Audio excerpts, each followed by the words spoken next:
we found that 1,250 votes were stolen. Dr. Ambedkar, do you think democracy is going to work in India? No. Except in a formal sense. లక్షల ఓట్లు దొంగలించబడ్డాయి అని కనుగొన్నారు. అయితే అంబేద్కర్ గారు ఏం చెప్పేవారు? ఏమీ చేయకూడదు, కూర్చొని ఉండాలి అని అనుకుంటారా? అసలు ఆయన ఏమని చెప్పారు తెలుసా? భారతదేశంలో ప్రజాస్వామ్యం పనిచేయదు అని. ఎందుకు ఆయన అలా అన్నారు?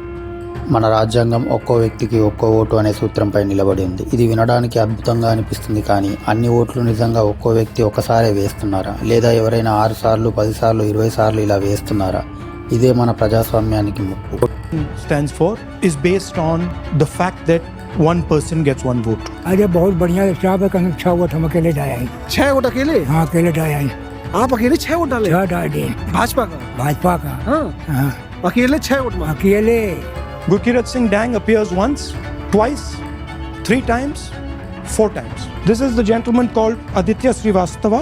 He votes in booth number 458, in booth number 459, and then this gentleman goes Karnataka, Uttar Pradesh, Karnataka and Maharashtra. These are all the people who have voted multiple times in Karnataka.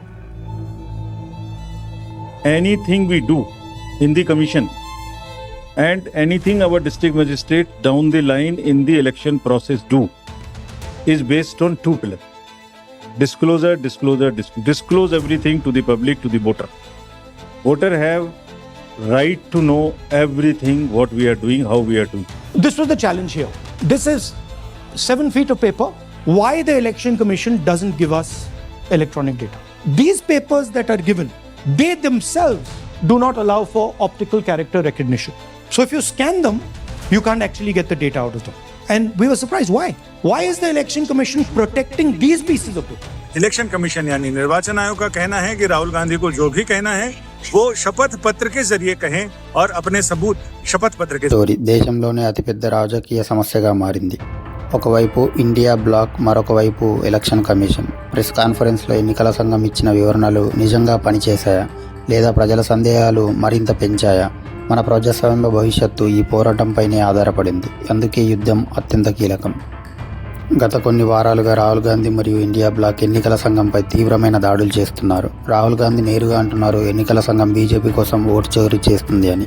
ఇది నిజమా? ఇంత పెద్ద ఆరోపణ కాంగ్రెస్ నేత నుండి వస్తే అది చిన్న విషయం కాదు.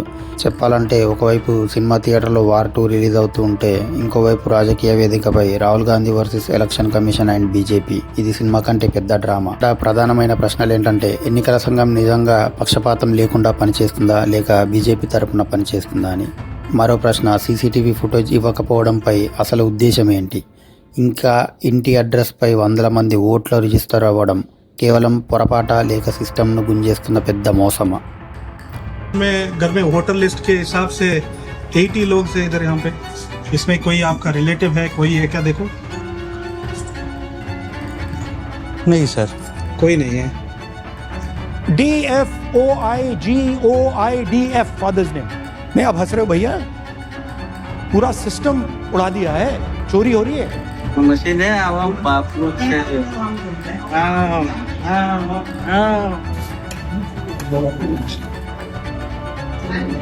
ये है नंबर दूसरा, ये है तीसरा नंबर, ये है चौथा नंबर,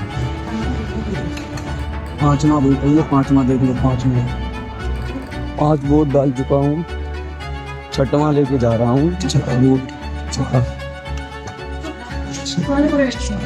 वोट।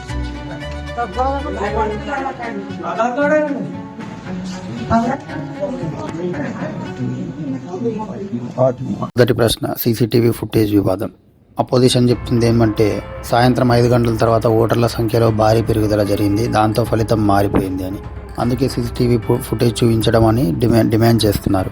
కానీ chief election commissioner Gyanesh Kumar గారి సమాధానం ఏమిటి అంటే, ప్రైవసీ సమస్య ఉంది.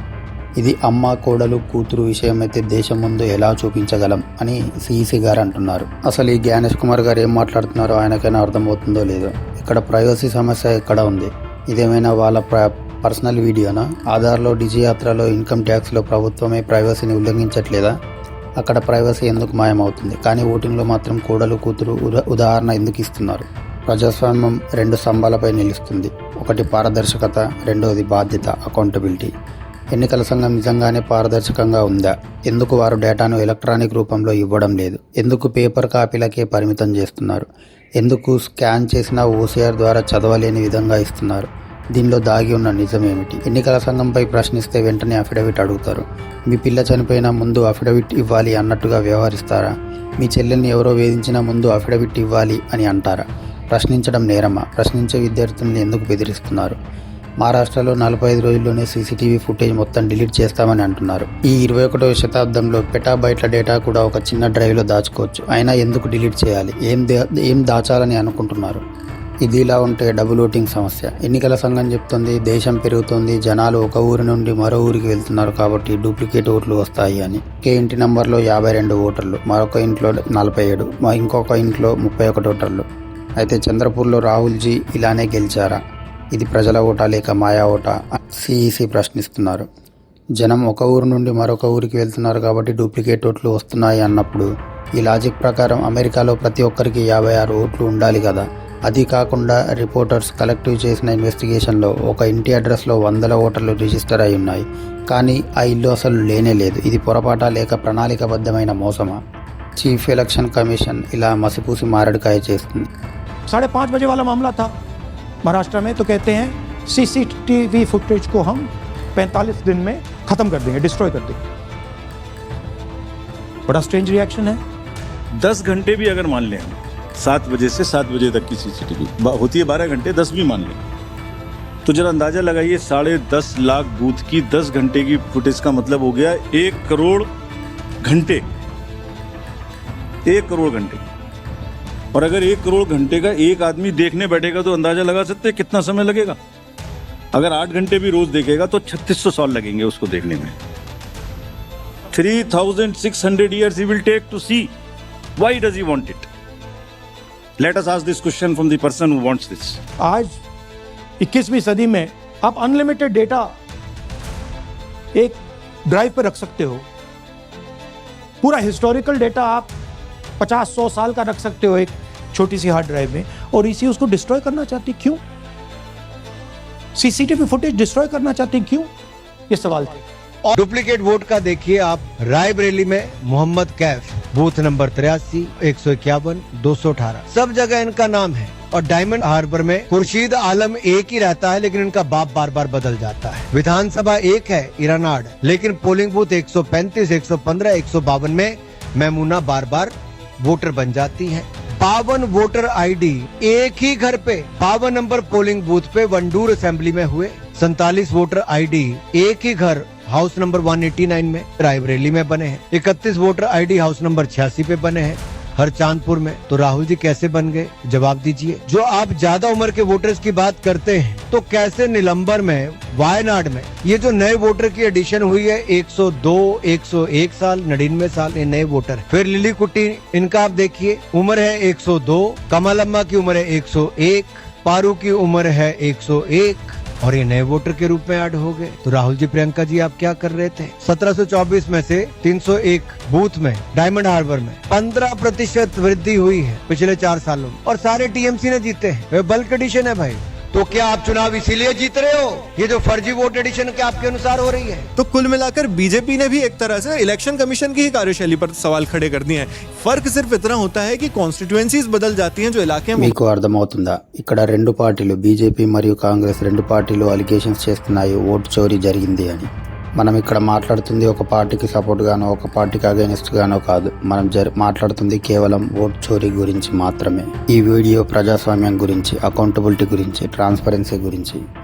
ఒకవైపు ఓటు చోరీ జరుగుతూ ఉంటే ఎలక్షన్ కమిషన్ మాత్రం బహుబేటి ఉదాహరణలు చెప్తూ కూర్చుంటుంది. Understanding of the Constitution of India, Article 324, and the subsequent articles have intended that the Election Commission should be truly independent. Today you can see across the world the absence of independent election commission is causing havoc to democracies. Our founding fathers in the Constitution wanted the Election Commission to be a truly independent body.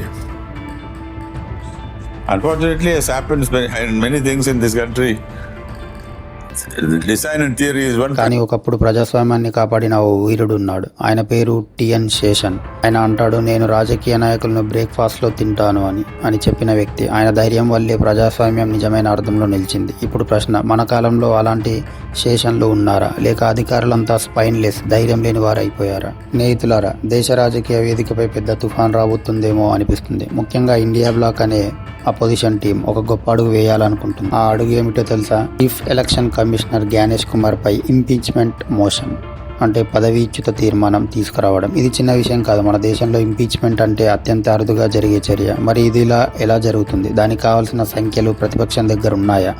ఇక్కడే అసలు విశ్లేషణ మొదలవుతుంది. రాహుల్ గాంధీ, లాలూ ప్రసాద్, మల్లికార్జున్ ఖార్గే, తేజస్వి యాదవ్ కలిసి voter rights యాత్ర పేరిట ప్రచారాన్ని ప్రారంభించారు.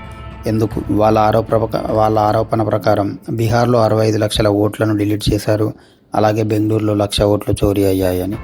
ఇదే నిజమైతే ప్రజాస్వామ్యంలో ఓటు హక్కు అనే పునాది బలహీనంగా మారబోతుందా? అది మారిపోయిందా? మరోవైపు ఎన్నికల కమిషన్ ఏమంటుంది? అన్ని ఆరోపణలు అబద్ధాలు, తప్పుడు ప్రచారం అని. ఇక సవాల్గా రాహుల్ గాంధీ 7 రోజుల్లో అఫిడవిట్ ఇవ్వాలి, లేదా దేశానికి క్షమాపణ చెప్పాలి అని జ్ఞానేష్ కుమార్ గారు స్పష్టం చేశారు. అయితే ఒకసారి మనం ఈ ఇంపీచ్మెంట్ ప్రాసెస్ గురించి కాన్స్టిట్యూషన్ యాంగిల్లో చూద్దాం. భారత రాజ్యాంగంలోని ఆర్టికల్ 324 సబ్ క్లాస్ 5 ప్రకారం ముఖ్య ఎన్నికల కమిషనర్ని తొలగించగలిగేది సుప్రీంకోర్టు జడ్జిని తొలగించే విధానం ప్రకారం మాత్రమే. అంటే చాలా క్లిష్టమైన ప్రాసెస్. ముందుగా లోక్సభ లేదా రాజ్యసభలో తీర్మానం వస్తుంది. ఎంక్వైరీ కమిటీ ఏర్పడుతుంది. ఆ కమిటీ రిపోర్ట్ ఆధారంగా 2 సభల్లోనూ ఓటింగ్ జరుగుతుంది. ఆ ఓటింగ్లో మొత్తం సభ్యుల మెజారిటీ ప్లస్ అటెండ్ అయిన వారి 2/3 మద్దతు రావాలి. ఆమోదం లభిస్తేనే అధ్యక్షుడు ఆదేశం జారీ చేస్తారు. అయితే ఎన్డీఏ వద్దే 293 సీట్లు ఉన్నప్పుడు ప్రతిపక్షం దగ్గర సంఖ్యలు లేకపోతే ఇది విజయవంతం అవుతుందా? ప్రతిపక్షం అసలు ఉద్దేశం వేరేదా? ప్రతిపక్షం కూడా బహుశా దీన్ని విజయం కోసం కాదు, చర్చ కోసం తీసుకొస్తుంది. పార్లమెంట్లో పెద్ద డిబేట్ జరగడం వల్ల ఎన్నికల కమిషన్పై రాజకీయ ఒత్తిడి పెంచవచ్చు అన్నది వారి లెక్క. ఇంకా సుప్రీంకోర్టు వెళ్ళడం, ప్రజా ఉద్యమాలు చేయడం, డేటా పారదర్శకత డిమాండ్ చేయడం, ఇవన్నీ ప్రతిపక్షం చేతిలో ఉన్న మరో వ్యూహాలు. అంటే ఇంపీచ్మెంట్ ఒక పొలిటికల్ వెపన్ మాత్రమేనా, లేక నిజంగా వారు ప్రజాస్వామ్య రక్షణ కోసం పోరాడుతున్నారా? ఇండియా బ్లాక్ నిజంగా కలిసి పని చేయగలదా, లేక చిన్న చిన్న స్వార్థాలతో మళ్ళీ చెల్లాచెదరవుతుందా? ఐఐటి హార్వర్డ్లో చదివిన ఐఏఎస్ అధికారి గారు కూడా బహుబేటీ ఎగ్జాంపుల్ని ఇస్తూ సమాధానం చెప్తే దేశం ఏ విధంగా వెళ్తున్నట్టు? భారతదేశ వ్యవస్థ నాశనం అవుతుంది. ఎందుకంటే అసమర్థులు పైన గద్దెనెక్కి ఉన్నారు కాబట్టి. సమర్థులు మౌనంగా కూర్చున్నందుకే. నేడు మనం దేవుళ్ళు, సినిమాలు, వాట్సాప్ ఫార్వర్డ్లతో కొట్టుకుంటూ కాలం వృధా చేస్తున్నాం. ప్రశ్నలు అడగాలి, జవాబులు డిమాండ్ చేయాలి. అప్పుడే అంబేద్కర్ కలలు కన్న ప్రజాస్వామ్యం నిజమవుతుంది. ఓటు చోరీ ఆగకపోతే ప్రజాస్వామ్యం నిలబడగలదా? ఈ ఆరోపణలు, ప్రతి ఆరోపణల మధ్య ప్రజాస్వామ్యం అనే పునాది దెబ్బతింటుందా? లేక ఇదే అవకాశం మార్పు కోసం కొత్త చట్టపరమైన సంస్కరణలకు దారి తీస్తుందా? దీనికి కాలమే సమాధానం చెప్తుంది.